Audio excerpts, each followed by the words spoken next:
Hi and welcome to RealClearFetish Talks RealClearPlay. Hopefully it will work now. I'm just waiting for my guest to join in. This is a discussion about what sober play would be and what problems that might surround it. Tonight my guest is Mr. Friendly. I could see he's just joined us. He is the founder of the Mr. Friendly charity. And I'll invite him in now.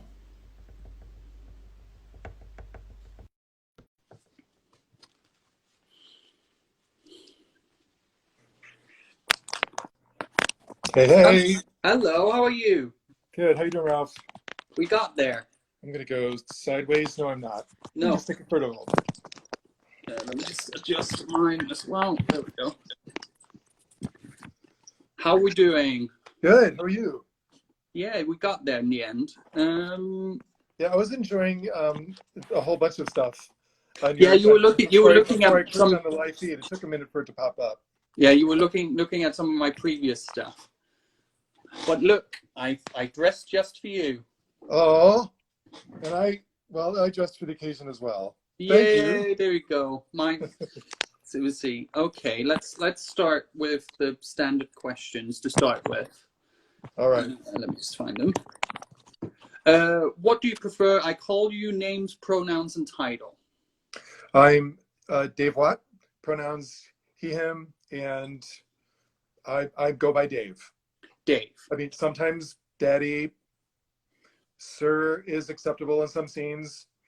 When the boy is blindfolded, I can even be Master David, but it's Master David, not Master Dave. It's weird.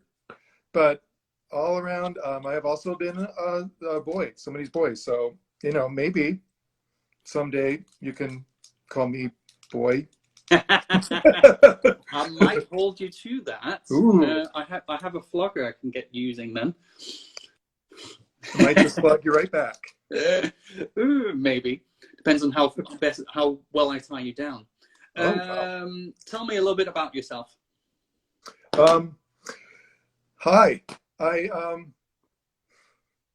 have an amazing husband, Ken, who actually helped me set up and everything.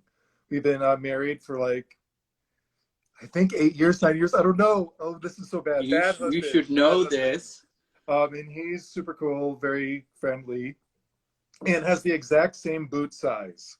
Yay! 10 wide. So yay! That makes life easy. Yes. I'm also really passionate about the topic of HIV, as you know. And I just moved to Phoenix in December with, oh my goodness, send me a text. 10 years. Sorry, honey. I'm going to pay for that later. Don't listen anymore. Go watch Charm upstairs. And just got a job, amazing job in Phoenix at the Southwest Center. I am the outreach manager. And so I'm doing a lot still with the TeamFriendly campaign, which is a huge collective effort, as you well know. So it's pretty exciting. Fantastic. Completely sober, clear-headed, or social drinker? It's really hard to label things. I'm really funky on this topic of what is called sober, because I'm an addict. Okay, to anything that makes me feel good or feel bad or makes me feel indifferent. I'm addicted to it, right? So how do I maintain sobriety? Do I drink? No. Do I use? No. There's that. And that's been for 14 years. That's amazing. I'm coming up to 3 years in September. Congratulations. Yeah, I don't know where the time went. It really clicked. Yeah. But it's so much easier now than it was in the early days, I would say. Yeah, the chaos is just so much less. And you can remember everything the next day. Isn't that cool? I don't lose things. It's amazing. I haven't lost any gear for a long time, which is lovely. It's not so expensive. Now, just to lead into the conversation, what is ClearPlay to you and why is it important? All right. So for me, I didn't really get super into play until after I was sober. Yeah. So So for me, just it's hard to imagine before, because it was not like, my story is so weird because I went through a whole thing of try to pray the gay away, orgasmic reconditioning, which is You as need fucked to up as it explain sounds. what that is. You want to know? Okay. I have no idea what that is. Okay, so this it's going through change therapy.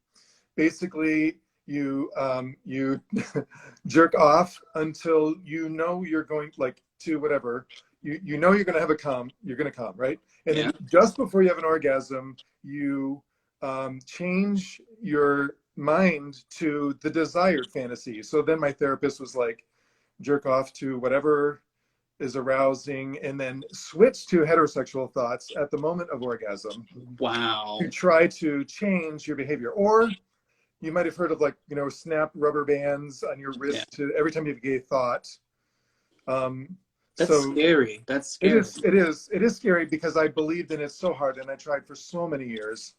Well, conversion therapy here is still not illegal. So yeah. And especially even for minors.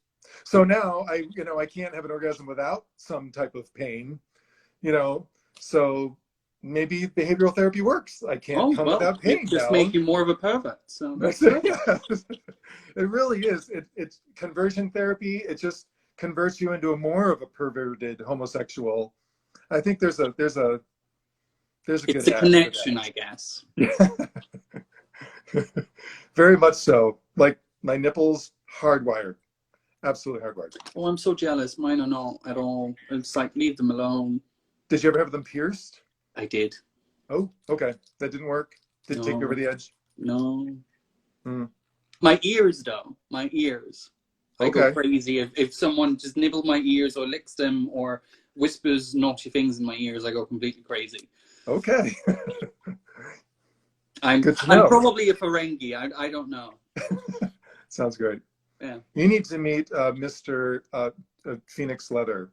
Eric loves to play with people's ears. He's just constantly walking around with permission. He's so polite. See, my biggest crush is Russell Tovey. Oh. If you know who that is. Yes. British actor. Oh, the ears. I have a thing for ears that sit like that. Big ears. Is Dumbo your favorite Disney movie? Not in that way. Okay. Nowadays, that movie is problematic anyway. Fair enough. So you are the founder of Mr. Friendly. What brought you to that? Always been passionate about HIV. Like my dad is a doctor, emergency doctor, and just always taught me it was a virus, right? Like I just grew up that, we know how it was spread. So I was the kind of person that could visit people in hospitals sometimes when nobody else would. Yeah. So that was, and I was always passionate about like passing out condoms. And then it came to the point where like, condoms, not the best way to start a conversation about HIV. It's actually quite the wrong way. Hey, you look like you need a condom. It's slightly judgmental. A little bit. A little bit. I wanted to come up with a button to wear, like very popular in the leather community, to wear that said that I was friendly, to have this conversation that I'm going to be here for you no matter what. So the plus and the minus sign.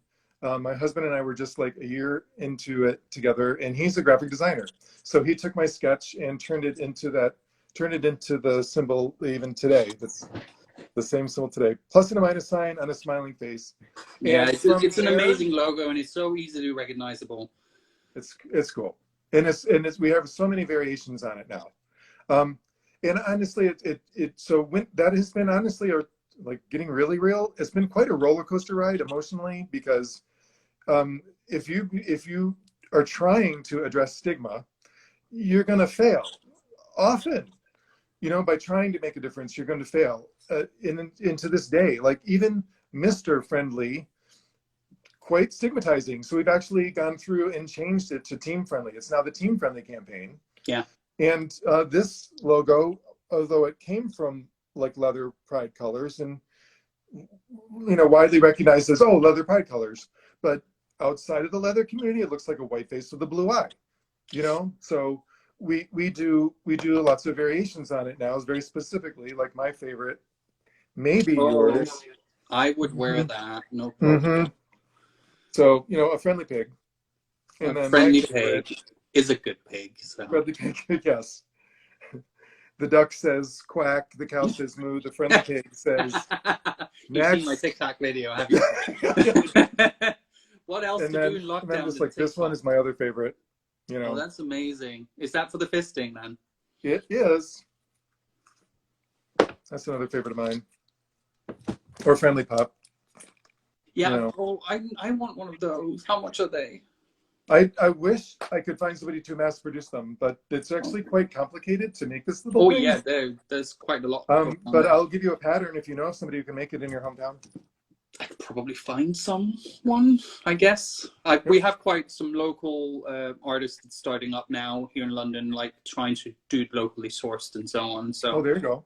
And we're starting to see like they do vegan leather as well. Oh, sweet. Yeah. Well, there has to be room for everyone, so that's great. So sure. So the campaign has gone through lots of revisions, and actually, it actually has even triggered some of my own struggling with my own recovery, because I could like our Love is Love campaign. It turns out like that it has a trans symbol in it. It was widely popular and celebrated by a lot of my trans friends. But actually, from what I'm understanding is that the Love is Love campaign was very much not enjoyed or appreciated by the trans community, because we've placed so much focus on love is love, same gender marriage, that we just ignored the trans community for years, and still to this day, like we just celebrate, oh, love is great. Well, you know what? Love doesn't help the trans community. Equal rights helps the trans community. Absolutely. Like, activism helps the trans community. Action. But in any case, we were still learning. We're developing. We're still learning here a lot. We've had drama around, I think Stonewall hired a trans woman, and all of a sudden all the sponsors and all the turf came out, and it was just horrible over here. So stigma is an ugly beast, and it can turfs be are the triggering. worst. It's and we have a lot of it here. It's not pretty. So we just lost J.K. Rowling to it. So what can you do? Very true. Yes, it makes, as a Harry Potter fan, it makes it very difficult. Yeah, to go back, and I mean, it used to be a favorite of ours in our house. It's tainted. It's tainted now. Completely tainted. Yeah, completely tainted. Yep. So you said you've 14 years of sobriety. With the work you do and so on, and I know a lot of people who are in addiction are normally, and this is me generalizing, and it's probably not always the case, but I do see a lot of people who are positive, who do struggle with addiction and dealing with their HIV status and keeping healthy. Is that something your charity also deals with? Absolutely. We're actually finding like a rise in, I mean, even just in my own friends, but where people, there's so much stigma now just about having sex, that people are still, you know what, people are still gonna have sex, but there's a lot of judgment around it now. And what I've noticed is just more of a rise in PNP here in Phoenix. We don't clearly have the statistics because it's so new, right? But it's certainly understandable for people to slip back and go back into using just out of boredom, out of opportunity, or I recognize that one. Boredom was my big downfall. What to do on a Friday night on your own. Just to roll back, PNP, for anyone who doesn't know what that stands for, that's party and play. Here it's H&H, horny and high. If you go to Denmark, it's PNP as well.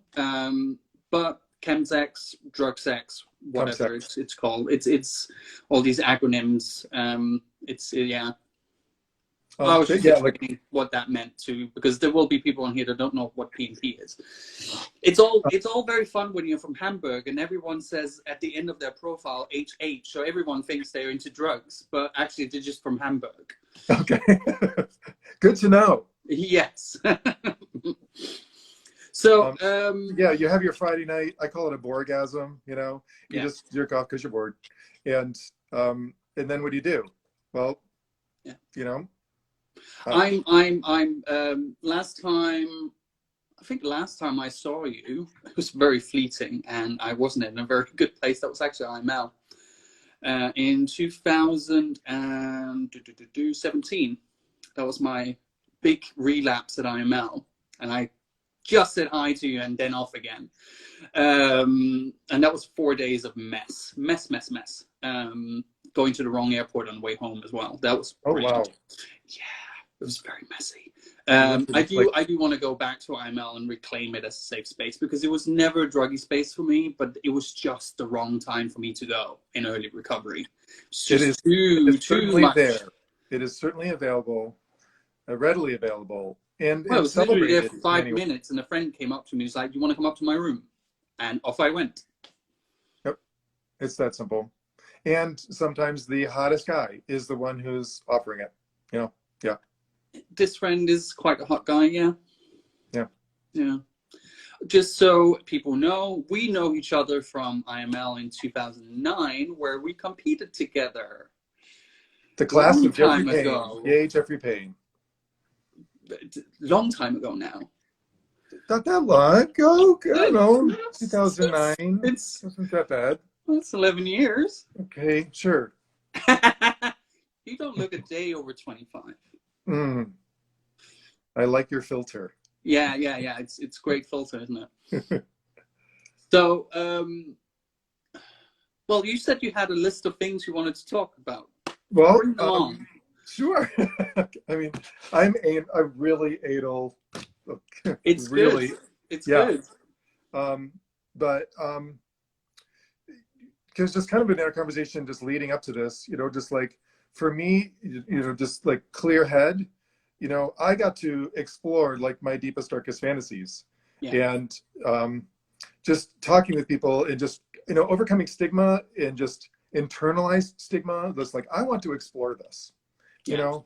I like that was like, you know, with the internet at age 40, I was like, you know what, I hear sex is fun and I might want to try it, you know.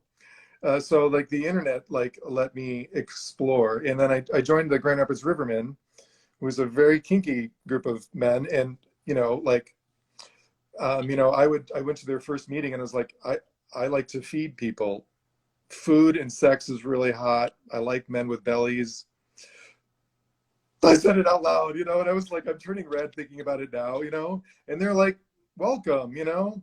And they went around to the room and they all said their fetishes. You know, I like men in suits. I like to shove large things up my ass. I like to suck dick all day long. You know, like they all just kind of went around the room and shared their fetish. And it was just like, holy cow, it's just the freedom to be able to talk about it. Yeah. And I wasn't sober at the time, you know, so it was like kind of a messy Mid-Atlantic leather that year. But you know, but getting sober was the way I could really like, hey, I want to explore some things. Yeah. You know, I never felt comfortable fisting anybody, because I would use to, you know, liquid courage, which is just not in the right headspace. You know, no. It's the first episode we discussed that a lot as well. It's about being present, especially with fisting. You can easily hurt someone if you're completely not there. It's so dangerous. And I was very conscious of that. Like I did not want to hurt somebody, and the idea of my fist inside somebody was so erotic. Like I would jerk off to the porn, you know. And I did meet, but and I tried it a couple times, which is cool. But it was never like erotic until a friend of mine in Atlanta, Don Melville, who was a big fan of the show, and I got his permission to mention his name. But like fisting him was a game changer for me. Just the intimate act, and we're both sober and we're both present and we're just having a fantastic time, spelled with 2 F's. You know, fantastic. you know, it was, I don't know, just like such an intimate and an amazing and beautiful act. And it was just really cool. I mean, I've had some other great scenes as well with Dominic and Todd. They know who they are. Shout out to Dominic and Todd. Yes, shout outs. That, you know, also told me that was amazing. And but I struggled to find that still, because that there's so much meth use associated with fisting. It is hard to find that kind of play. It's really here it's I find sometimes when I interact with guys and they go on to, it's like, do you do drugs? And I'm like, no, I don't do drugs, and I don't want to be around it. Most people respect it. Some people don't understand it. Right. And it's really difficult. I'm still in any comparison, I'm still in early recovery. My sex drive was so connected to the drugs. So I'm still learning a lot of things. I need to find what my boundaries are. And I'm still figuring that out. I still have a lot of anxiety around sober sex because I have to relearn everything. I did all the things before drugs. I had fetish and fisting and everything before drugs, but it just got so integrated with it whilst I was using. It's hard to come back. An amazing book by David Fawcett, Lust, Gay Men, Meth. Highly recommend it. I'll send you a link. Send me the text, and I'll put it in the description afterwards of the video as well. I just did a podcast with him a couple weeks ago, actually. Oh, fantastic. Amazing man. Wrote an amazing book that really helped me understand, you know, just the downward spiral of sex and meth and how they're intertwined in your brain. And absolutely, it's all about pathways. If yep. It's like coming back to the elastic band thing. If you make a connection, it's hard to break it. I will also, I'm not going to reply too much on comments, but I did notice someone mentioning what the problem with having a disco at home, hinting the drug taking. This is not a judgmental discussion.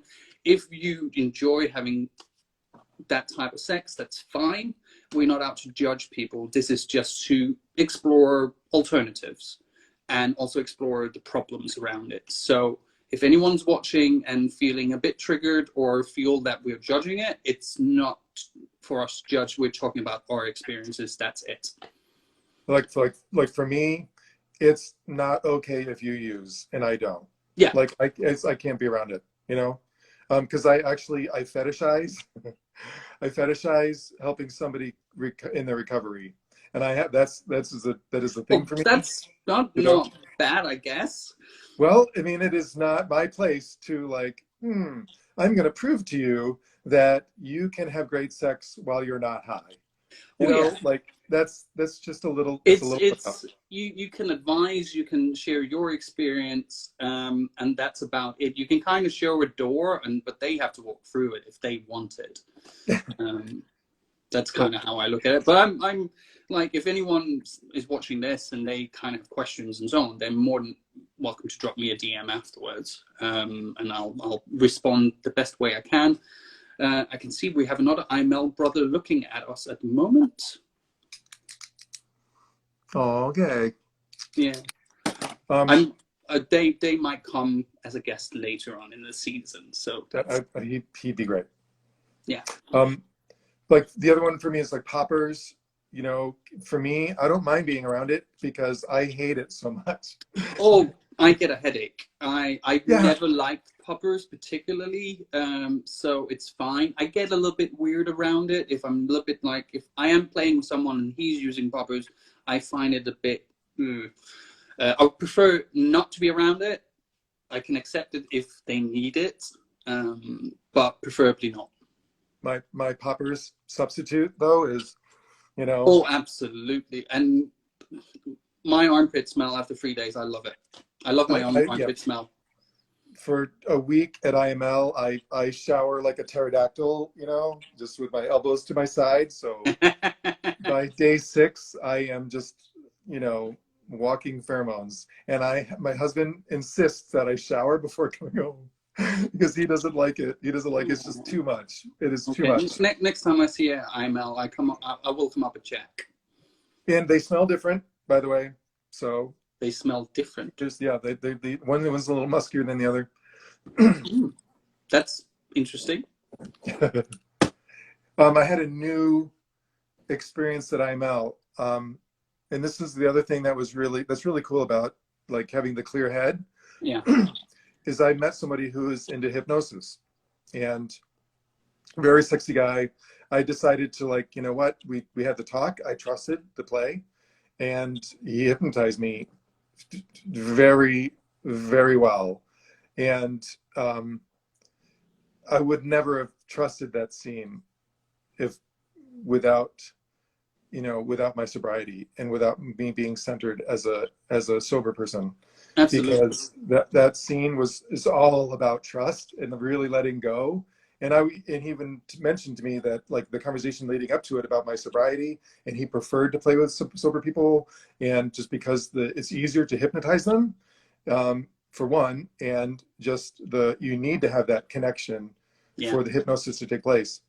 But I got to tell you, it was so weird afterwards. Like we played for like an hour, and this was like on a break, like from the Mr. Friendly booth, the TeamFriendly booth, and so we finished, and I know he ended the hypnosis session like, and when you wake up, you're going to be, happy, like the happiest you've ever felt.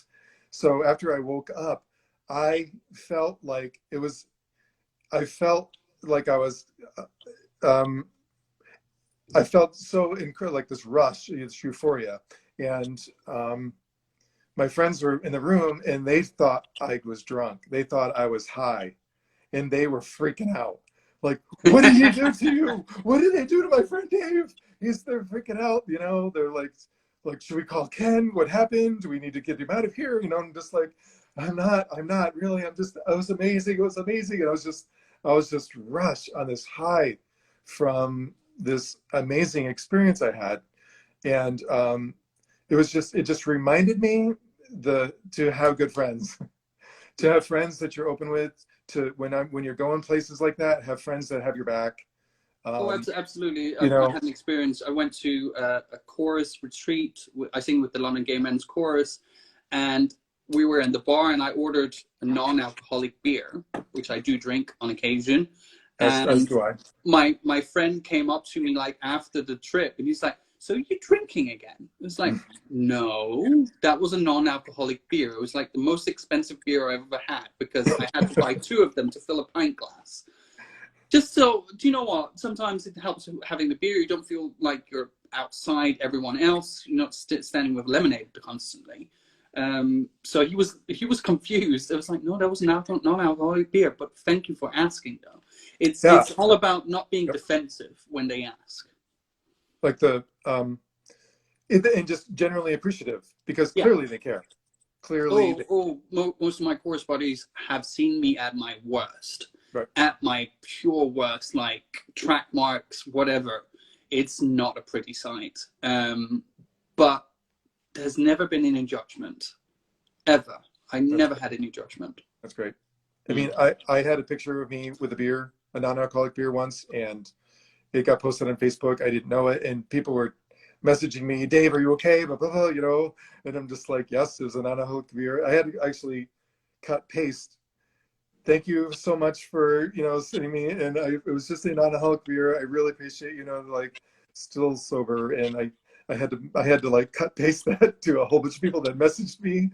It was like, oh, it was really sweet. So now it's nice when people react that way. And I'm like, with like social media and so on, people taking a picture of me, I tend to try to avoid having, like, if it's a non-alcoholic beer, I try to avoid having it in picture, because people misunderstand, or especially if my family saw it.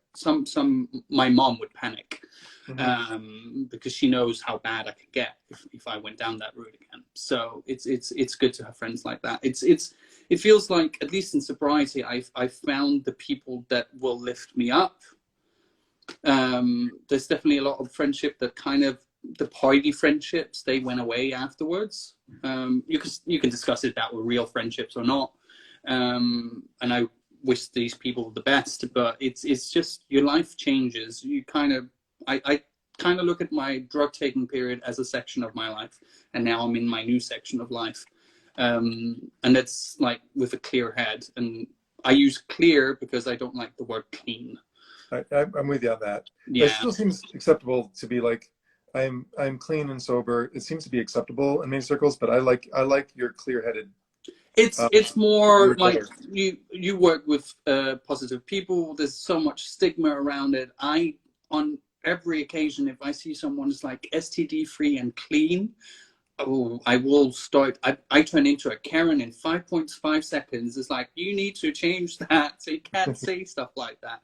I know what they're trying to do, but it's like, educate yourself. So I have a very good like, it's actually in the TeamFriendly training, like, you know, so we ask very gently, just like, hey, could you share with me what you mean by the word clean? That's what I do. And then you know, and every time I'm just like, can you imagine how that might make somebody living with HIV feel? And every time people are just like, you know, I didn't mean to do that. I will change it. Thank you. And in most cases, just about them not knowing that it can have an impact, because some people live with a disease they can't get rid of. It's like with syphilis and gonorrhea and all that, you can kind of get rid of it, but HIV is there to stay. So saying that you're dirty, it's the same with, like, I prefer saying I'm clear-headed, because saying I'm clean implies that when I was using, I was dirty, or some sort of lower level of being. Less than, right? You're not less than, right? So it's about finding positive enforcement terminology instead, and then I think that works better. It's a lot of what drives me is those conversations, you know, that helping change, like one conversation at a time. I come to this with a lot of survivor guilt, you know, because somehow I got out of, like, I was having a sex in the 80s, 90s without, you know, like, and somehow I came out of it without HIV, and just a ton of survivor guilt. And I lost a very dear friend of mine. You know, he would go away for a weekend on meth binges, and, you know, and I was his safety call, and we would text occasionally. And so, but he was living with HIV, and he would drop out of treatment every now and then.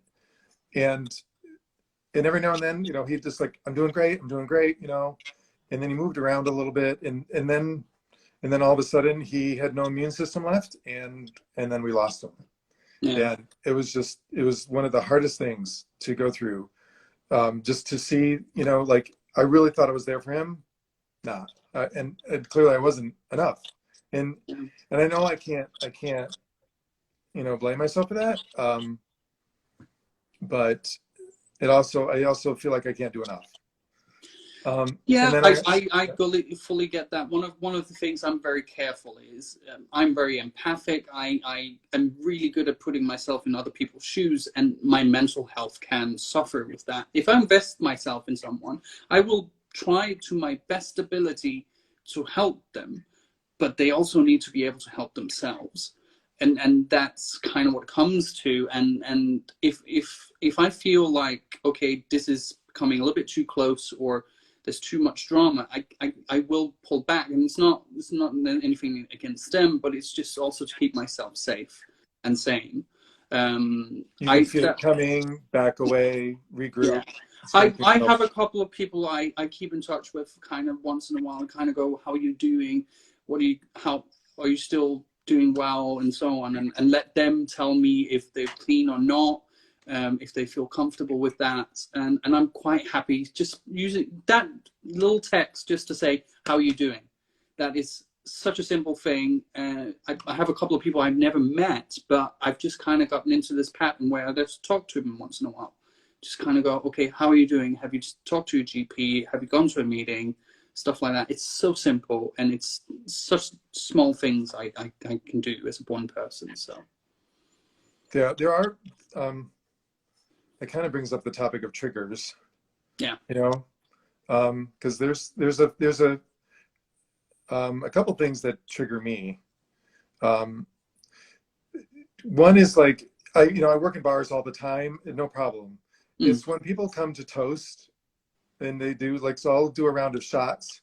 It's hard for me to like muster up I'll have a shot of water, or but I got to say, like the Phoenix Boys of Leather, I made it to their New Year's Eve party, and there's some sober leather folk there. And when I came there, they just, here's your ginger ale, and it was just when people recognize that you're sober and they respect it and they think of you and to join in that celebration, it is such a welcoming feeling.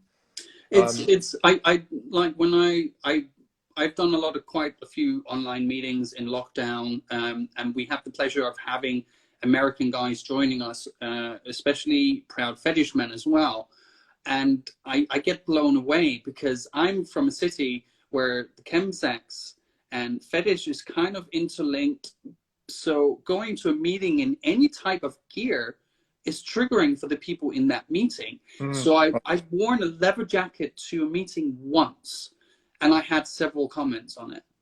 And so I just like, I'm trying to keep them safe, but it's also like, well, it's a big part of me. We have now started a meeting on the Sunday, which welcomes talk about sex, love, fetish, whatever. And I've done a chair with them talk about my fetish life, which I think is important. And it's important we have these conversations. Of course, if anyone is triggered, they need to say something, and we'll scale it back.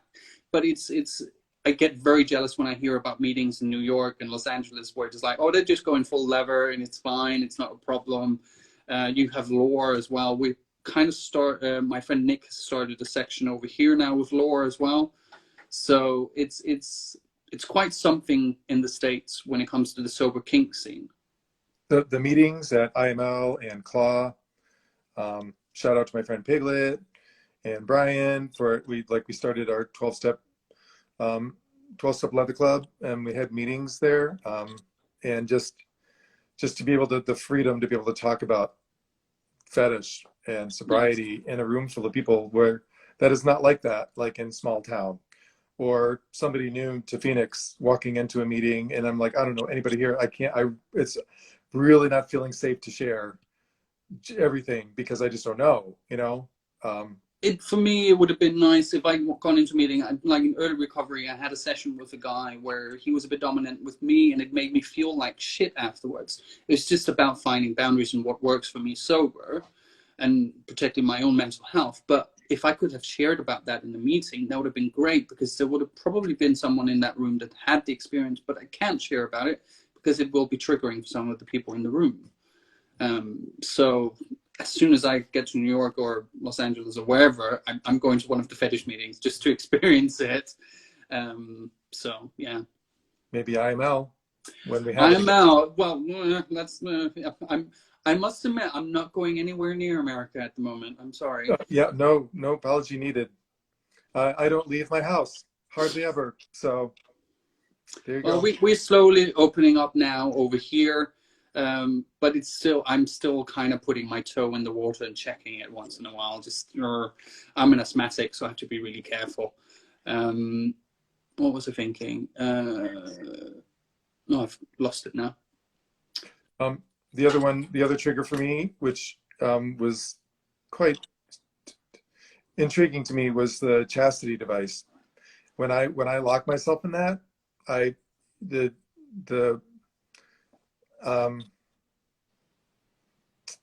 really have to be in a trusted scene, in a trusting state of mind. If I put it on myself, I'm just, it doesn't do good things to my head, and I allow it to, like, just this super friendly pig comes out, which is not cool. I have hurt my relationship to my husband by breaking some of the rules, the guidelines that we have set for ourselves, and was just really ashamed by that. And I lied to him about it afterwards. Like, I am not going to lock myself in a chastity device. I do it within a scene. I will bring it. Or, hey, would you, I'll lock myself 2 hours before I play with you, and, like, I could trust that. And, my fisting scene with Dominic, I was actually locked in a chastity device, but, by his sir, like by his dominant, like, and it was just, the whole scene was really, and So I'm not saying no ever to chastity device, but I have to really be careful with that, because it is so erotic to me. It just sends me into the submissive space so deep that it is uncharted territory, and I don't have a clear head, when it comes to that kind of play. So that's something I have to, you know, this when I talk to people about their fetish play, about what is uncharted territory and how do, that just not be warned. That's not how I say it. Just be cautious. Like that uncharted territory can really open up your mind into maybe doing things that you might not normally do. Yeah, I found like coming back to like boredom and horniness, especially in early recovery, was always kind of a trigger for me. Um, I would just get to a point where I would fantasize about something for long enough, especially around drug taking, and it would just not be enough, and then I had to action it. So there's definitely certain behaviors I'm wary of because I know what type of headspace I would go into. There's things I've dabbled in slowly just to kind of, because there's certain role plays or scenes that was quite dark and with integrate with the drug taking. I still like some of those scenes, but not with the drug taking, of course. So Right, it's right. just about finding out, is it okay for me to interact with that scene, or is that just going to bring up some triggers for me? I feeling that with I had a I was I would say a weekend boy for this guy Spike, and very hot leather daddy, um, and he would like for me to take his boots off, worship his feet, pour him a cocktail, serve it to him, you know, and we'd kiss, and then I would just like all that alcohol was just like it didn't do good things for me, because I was so aroused and it was so tempting. It was really hard for me to enjoy the moment because I'm just like, and I was also very newly sober. So I asked him what his favorite foods are. And he was telling me about this and this and this. So the next time I saw him, I had, beluga caviar on these really nice crackers. So, we had arranged it so that like, hey, yes, I love the submission of bringing you something, but you know, to put that caviar on my dick and have him eat it off was just like the hottest thing. And share kisses with such an amazingly sensual, tasty food. Mm. It was a great substitute. Like, I don't want to say no, you know, like when you're in that boy space, you don't want to say no when people introduce things that make you feel Yeah. uncomfortable. So finding that substitute that even then knocks it to the next level is what I crave to do. What can we do that takes it to another level of erotic? Yeah. It's funny when you said like finding substitutes for something that would have normally been in a scene. One of the things I've always kind of found a bit odd. I do skinhead gear as well, but skinhead gear and drinking beer is the same thing. So I think to start an early recovery, I was kind of like, oh, I can't do that now because I'm not drinking beer. It's not proper beer, so it's not a proper skinhead scene. But now I just do non-alcoholic beer, and no one really notices anyway. They're just getting it spit in their face, so they don't care. That's odd. They're not going to notice if there's alcohol in it or not. It's like the sub is not going to go, no, this is non-alcoholic. I'm not going to Wait a minute, drink that can't be right. beer. And it is actually 0.05% alcohol or Yeah. whatever. Yeah. Oh, don't get me on that discussion. I know. There's a I've lot been of different lectured on opinions that. on Like, that. thank you. I know I, my I, I, triggers. I fully appreciate that sometimes when I do drink non-alcoholic beer, my brain does go, oh, I should be getting drunk now. Not as often as it used to. In the early recovery, yes, it did. But it's about finding out what is a massive trigger for you. Alcohol, I stopped drinking mainly because it led me to drugs and not because I had a problem. I would definitely a binge drinker, but I didn't necessarily have a problem with alcohol. So it's just eliminating one factor so I don't go to the next bit. Building a fence around your fence is what I Yes, think of it as. Like, okay, I absolutely. need to not wear this chastity device because I need to, I have to be really cautious. Well, it's about knowing yourself and knowing what your triggers are, and I definitely like you say you have 14 years, you probably know a hell of a lot more than I do about what works for you and what doesn't work for you. But of course, there's always a room for improvement, and yeah. I'm finding like for me to find that play is finding other sober players.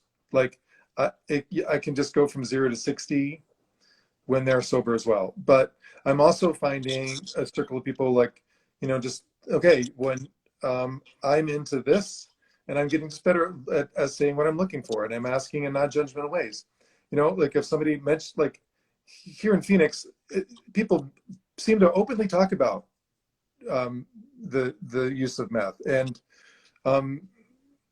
so, you know, just like, hey, care to share what you prefer for drug use, you know, or, you know, and then people share. And I'm just like, well, thank you. We're not a match because I did, you know. Yeah. And it's, I don't know. I just really, I'm really, I don't want to judge anybody for their substance use in this process, you know. So like, how to have that conversation without judging them is kind of delicate, especially in, you know, in 3 messages or less. It's just pretty tricky to do. Yeah, but in most cases, the interactions I have, and they do drugs and I don't, it's just like, fine, I respect you, I respect you, and then we kind of just like, well, that's not for me, fine, move on. Some people, it's not common for me. I have had a couple of experiences with people being nasty or interacting with me, kind of trolling me about it, but it's like 1 in 5 years, maybe 1 or 2 in 5 years. And that's not necessarily them coming from a bad place. It's just because they're in that space and it has become a problem and they're acting out. So I would never judge someone on saying some stupid shit whilst they're high. Been there. Yeah. I'm sure we all have. I'm sure my many mom times. I'm sure my mom was excited when I called her at 2 a.m. saying someone was trying to kill me. That was the way my mom found out I was a drug addict. Oh. And it was a good one. But yeah. I think I had a pretty high bottom. Like I never had a DUI, you know. I don't know. I've always felt grateful, just the sheer luck that I had to find my way to a sober, clear-headed thinking life. It was just, and I attribute it to my first meeting. Like, just like I wanted to go to an AA meeting and I was just like, is this really my life, you know? And yeah. I look around this room and I'm like, and then people are sharing their stories one time around the room, like they do when it's your first meeting, right? Yeah. And you know, one was like, you know, I've had 12 DUIs, and I'm like, no, you know, and then I was just a drink every day, every time from work. It was just a wait, you know, blah, blah. I get high all the time. And it led to so many things and all these, and then I like, you know, halfway around that circle, I'm like, I'm in the wrong place.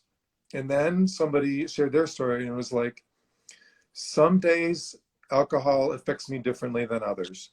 Some days alcohol, I could drink and be fine and feel like I'm myself, but then other days it would affect me completely different. And with the same amount of alcohol, I actually did the measuring, you know, and then I would wake up where I didn't know where I was. Yeah. And I didn't have drained any more to drink than another time. So alcohol uniquely affects my body and therefore my life. And I was like, holy shit, that's me. You know, like that's me.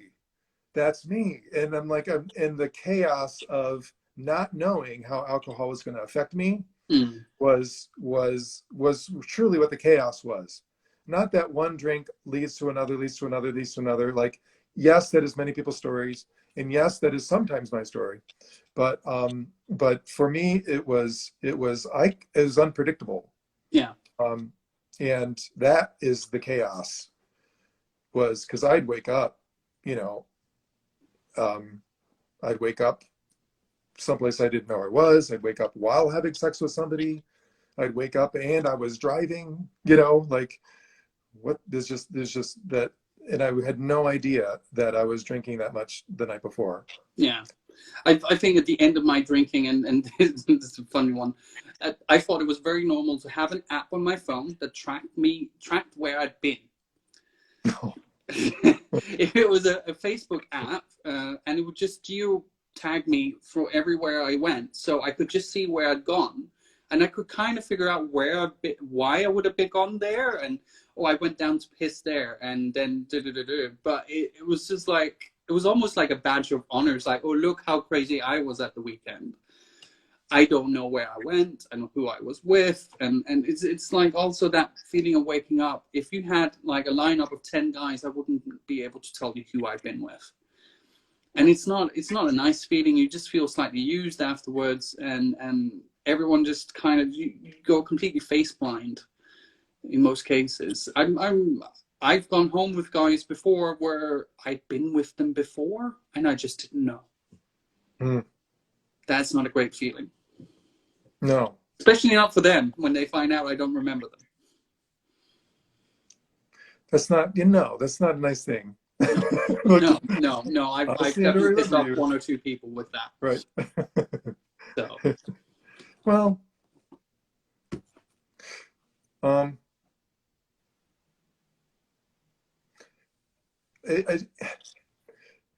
the older I get, as I'm getting up there, I find that like my time, what I do with my time is the most valuable thing. Mm.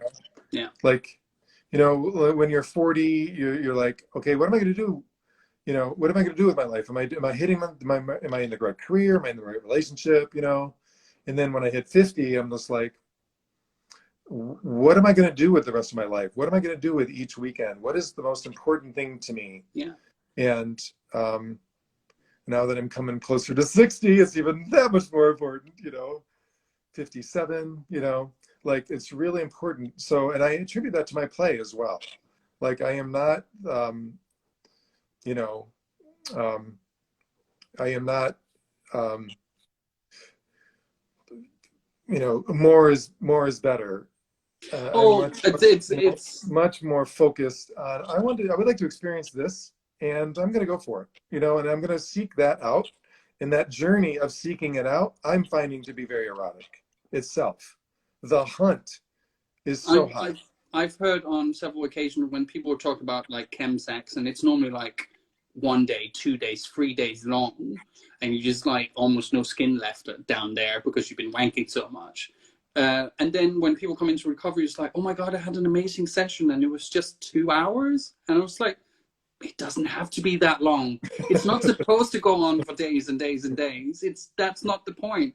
It's not about quantity, it's the quality. You can have a great session and it only lasts an hour. It doesn't have to be this extended long period of time where you don't remember any of it anyway. So what's the point? I couldn't agree more. I mean, Friendly Pig to me, I call Friendly Pig is like quality and quantity, but there's got to be balance.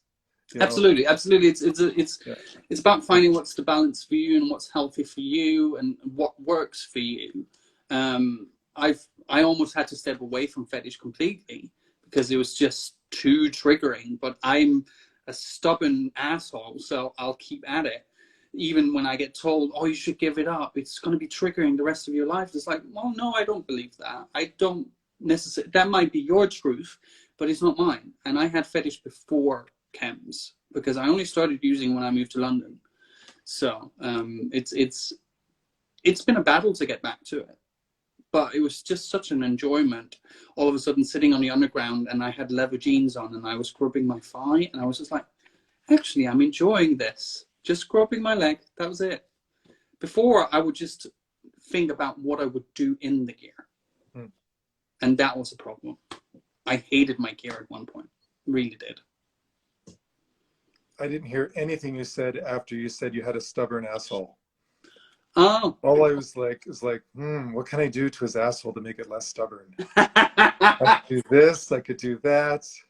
Oh, we can arrange that, I'm sure. We actually have to start winding down now. Okay. I think we probably have like 5 minutes left. Because we started a little bit later, I'm a little bit unsure when it's going to start going. 2 minutes left. All right. Well, we can, I mean, I feel like we've covered everything. Well, It's great to see you. This has been awesome. It has been awesome, and it's you're getting handsomer with each year, I would say. And so your eyesight is getting worse don't and worse worry with about each year. that. Thank you so much. That number. Well, my ex is 57, so. Oh, there you go. All right. There you go. I was with them when I went to IML in 2009. They left me and moved to France. How dare they? Yeah. But yeah, it's handsome as ever yourself. Sorry? It's handsome as ever yourself. I can't wait to see you in person again. That would be really lovely, and hopefully I'm not completely fucked for once.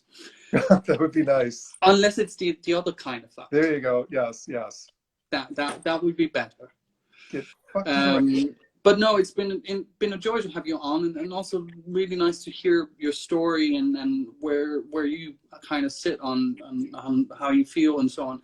Any advice you would give to someone who's coming in recovery and dealing with fetish life? What worked for you? I mean, for me, it is finding that circle of friends at events that maybe if they're not sober, but they understand your sobriety and they respect your sobriety and will fight for your sobriety. You know, they'll defend you to do that and support you in every way. And finding like that best friend or two, just to like have that space, know where your safe spaces are. Anytime there's a friendly booth somewhere, that is a safe space for people to come hang out. Like even my friend Scotty right now, he is my best friend here in Phoenix, and he's 5 years sober, and we're a good influence on each other. Just to find connections with people that you look up to that are kinky players as well, because they're there and they're super fun to hang out with. See, and that comes back to, that's one of the reasons I set the group up, because we don't have a sober kink scene here particularly. Not that I'm aware of. I know they tried a couple of years back setting something up like sober kink, but I didn't hear about it, so it didn't go through the right. Well, I might have been busy just doing drugs. I don't know to really notice it. So it's so important, and it's so important having role models like you, kind of just being open about your struggles, your journey, and where you're at now, because the amount of people I get writing me where just like, I'm not sober, but you give me hope. And I'm just like, that's why I do it. That is why I do it. You don't have to become sober just because you're talking to me. But if you're not ready, you might be ready further on. And listening to some of the stuff I say, whittle on about, might help you. So, especially in these times of COVID-19. Yeah, absolutely. Like the importance of testing and finding out your status so you can get on treatment, so that you have an immune system just in case the what if, or if you are living with HIV, maintaining your treatment so that you can hopefully achieve undetectable treatment, so that you've got an immune system to fight this virus off. Because I have the feeling this COVID-19 is not going to go away for a while. No, this is going to be our reality for a while. And now we're down to the last minute, so I'm going to say goodbye to you. Thank you very much for doing this. It's been a joy to talk to you.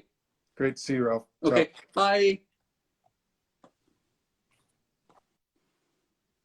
Thank you for everyone who watched. It's been a joy to talk with Dave, Mr. Friendly, or the Team Friendly. Check out his Instagram. It's a very good charity.